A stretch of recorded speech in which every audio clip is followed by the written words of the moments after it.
Também as saudações a todos que estamos meditando juntos o Evangelho de São Marcos. Já estamos lá no fim do Evangelho, no capítulo 14, depois 15, 16, e termina esta bela obra do evangelista São Marcos.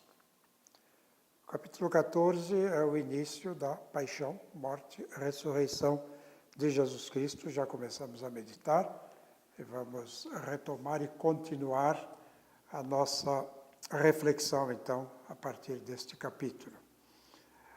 O capítulo 14 se abre com uma conspiração do lado de fora, uma traição do lado de dentro. Fora estão tramando, e já as coisas estão decididas, tramando a morte de Jesus. Dentro, aquilo que a gente diria é inexplicável, mas acontece. Judas, por que razão?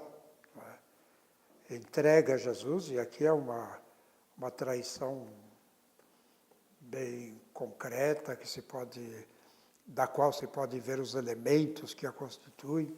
Ele sai, ele fala com os sacerdotes, ele tem um preço, etc.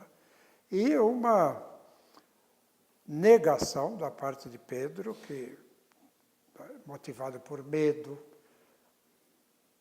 no momento em que é interrogado, não sabe o que dizer, mas, de qualquer forma, tanto um como o outro, Pedro vai dizer que não conhece Jesus. Conhecia. Judas não vai dizer que não conhece, Judas conhece, e conhece bem. No Evangelho de São João, ele vai dar sinais concretos para que os outros saibam quem é Jesus lá no Jardim das Oliveiras. De toda forma, é por aí que os evangelistas, e aqui Marcos, desenvolvem a sua narrativa. O capítulo 14, então, começa dizendo: a Páscoa e os ázimos seriam 2 dias depois. Páscoa e ázimos. A gente pode pensar em 2 festas, ou 2 momentos celebrativos que têm origens distintas, mas também podemos pensar uma só, porque o ázimo, o pão sem fermento, é o que constitui o pão da Páscoa. Então, digamos, é uma festa só. A Páscoa e os ázimos seriam dentro de 2 dias. Então, estamos 2 dias antes da celebração da Páscoa judaica.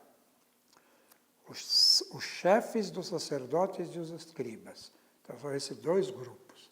Os escribas, os homens da lei, os conhecedores da palavra, os que explicavam a palavra ao povo, não são necessariamente gente ruim, não são necessariamente pessoas que vão contra o projeto de Deus, fazem a sua tarefa, estão lá, são escribas dos sacerdotes, escrevem, ensinam, são escribas dos fariseus, e aqui os chefes, no plural, dos sacerdotes, que são os saduceus, descendentes de Sadoc, geralmente ligados ao templo de Jerusalém. Então, são os homens do templo, os homens do governo. Se você imagina o templo como o grande banco nacional, o banco central de Israel, ou o centro das decisões, lá estão estes homens, os sacerdotes, os saduceus, com características próprias, crenças próprias. Se procurarmos mais gente aqui, não tem. Os fariseus não estão. Não aparecem, não são mencionados aqui, neste momento. Então, os chefes e os escribas procuram prender Jesus e, por meio de um ardil, matá-lo. Prender e matá-lo. Então, aqui está a conspiração que se faz lá nas principais salas do templo. Né? Mas não durante a festa, diz o texto, para não criar tumulto no meio do povo. Isso significa que, de um lado, os chefes, as autoridades, não aceitam Jesus. Não aceitam Jesus como ele é, como ele se apresenta, e o povo sim. Por que não querem prendê-lo naqueles dias da festa? Porque poderia haver tumulto entre o povo. o que significa que muita gente estaria do lado de Jesus, os que são do povo, os que são das autoridades. É difícil, às vezes, as autoridades entenderem os passos de Jesus.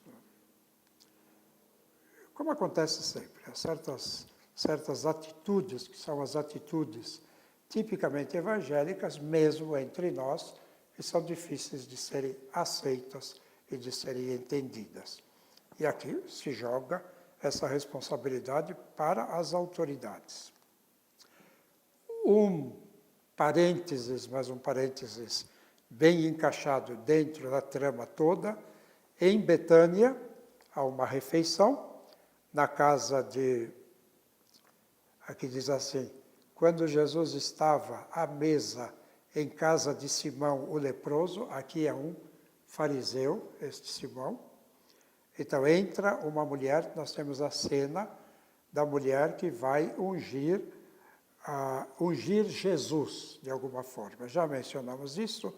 Esta mulher vai ungir a cabeça de Jesus, de forma diferente dos outros evangelhos, onde a unção é feita, nos quais a unção é feita nos pés de Jesus. Já expliquei, eles ficam reclinados como num divã, quem entra encontra os pés das pessoas. Então ela unge os pés. Aqui não, esta mulher que não tem nome, ela se aproxima com perfume e unge a cabeça de Jesus. Unção sacerdotal, a unção da cabeça. Tudo isso está sendo feito em vista da sepultura de Jesus. Ela prepara o corpo de Jesus para a sua sepultura. A profetisa que unge aquele que vai ser apresentado para o sacrifício. E ela faz de Jesus mesmo uma boa ação, embora seja criticada. E uma das críticas é esta, né? Podiam vender este perfume por 300 denários e distribuir aos pobres. Pobre, dinheiro, as ações, aqui entra sempre um jogo que muitas vezes encobre uma hipocrisia muito profunda que existe em todos nós. Né? Eu podia vender isto e dar aos pobres. Não há nenhuma preocupação real, nem com os pobres, e menos ainda com a pessoa de Jesus aqui no caso. Né? O fato é, ela unge Jesus, esta unção é uma unção simbólica em vista da sepultura de Jesus, ela prepara o corpo de Jesus para a sua morte. Jesus a elogia, esta mulher que não tem nome aqui, e diz que o que ela fez deve ser proclamado no mundo inteiro quando se proclamar este evangelho. Aqueles que a repreendem, que ficam indignados com o que ela está fazendo, formam um outro grupo, um grupo de oposição interna, que se escondem atrás deste cartaz dos pobres. Né? Cartaz dos pobres. A gente pode colocar na parede ou um retrato de um pobre, ou uma cena de uma favela, ou qualquer coisa assim, para que a gente não se esqueça dos pobres. Eu já vi coisas desse tipo, né? De ter um belo quadro na parede da casa. Por que tem este quadro de uma favela aqui? Para a gente não se esquecer do pobre. Pode ser real e pode ser simplesmente para cauterizar a própria consciência. De fato, o contato direto com aquele que necessita acaba não existindo. Bom, essa é a cena da preparação, logo no início, de Jesus para a sua cruz. Esta mulher fazendo um ato sacerdotal, unge a cabeça de Jesus e o prepara para o grande sacrifício, o sacrifício da Páscoa, na qual o Cordeiro será ele mesmo. E aqui entra essa mulher anônima, que tem na sua representação todas as mulheres do mundo, que exercem neste momento aquilo que é o sacerdócio no seu sentido mais importante, mais próprio do próprio sacerdócio, mais específico, diria, que é esta unção da pessoa de Jesus Cristo. E assim nós bendizemos a Deus pelo que ela fez.